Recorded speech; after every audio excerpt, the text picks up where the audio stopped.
Hi, I'm Andy, owner and founder of Sweet Bloom Coffee. Today I'm going to show you how I brew with the Hario switch.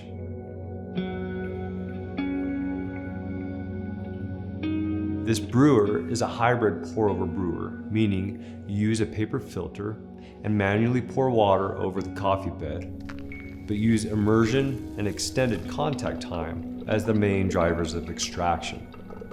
I love this brewer for its simplicity and the ease for which you can brew a consistently great cup of coffee every time. Here's what you'll need.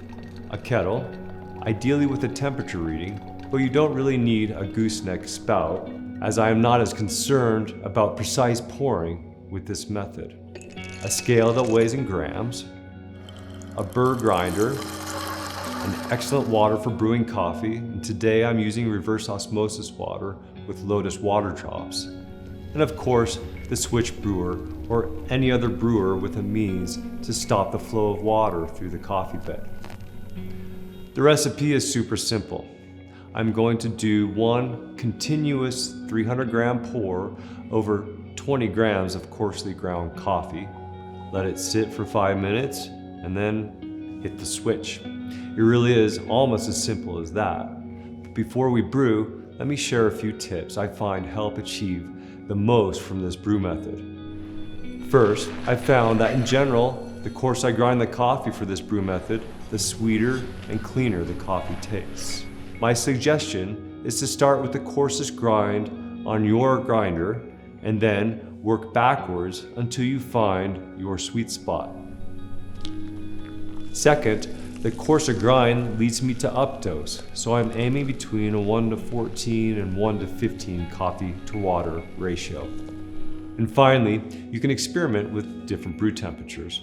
As a general rule of thumb, use lower brew temps around 196 degrees Fahrenheit for our slightly darker roast like Hometown Blend, and higher brew temperatures, 200 plus, for our light roasts, like our coffees from Ethiopia or Kenya. Okay, let's get brewing. First, I'm using an origami filter.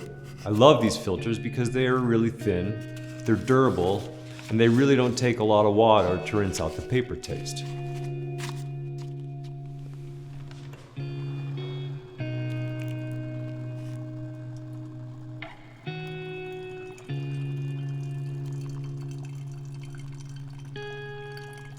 Once the filter is rinsed, flip the switch up to block the water flow.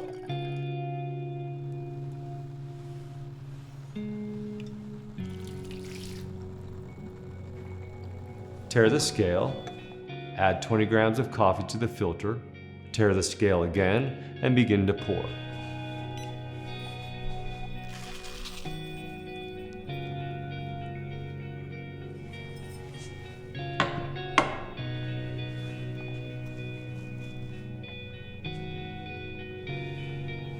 There really isn't much technique here. I just want to initially incorporate all the grounds with a steady swirling motion.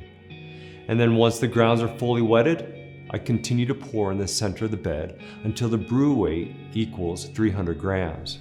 This pour from start to finish should take about 30 seconds.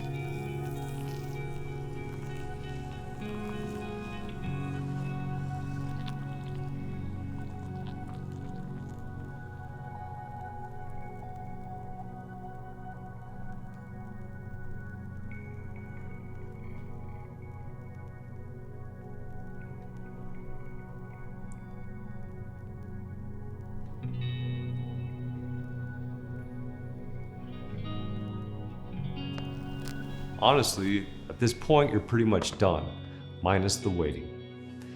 Since this method relies on one fairly quick pour and then very little turbulence thereafter, we're allowing a longer steep or contact time of water to coffee grounds to be the driver of the extraction.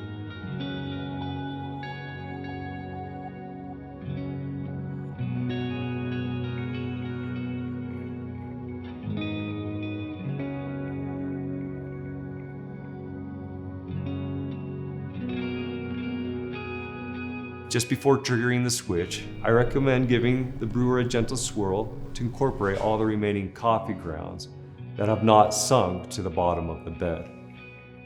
The jaw down will complete the extraction as water pulls through the coffee bed.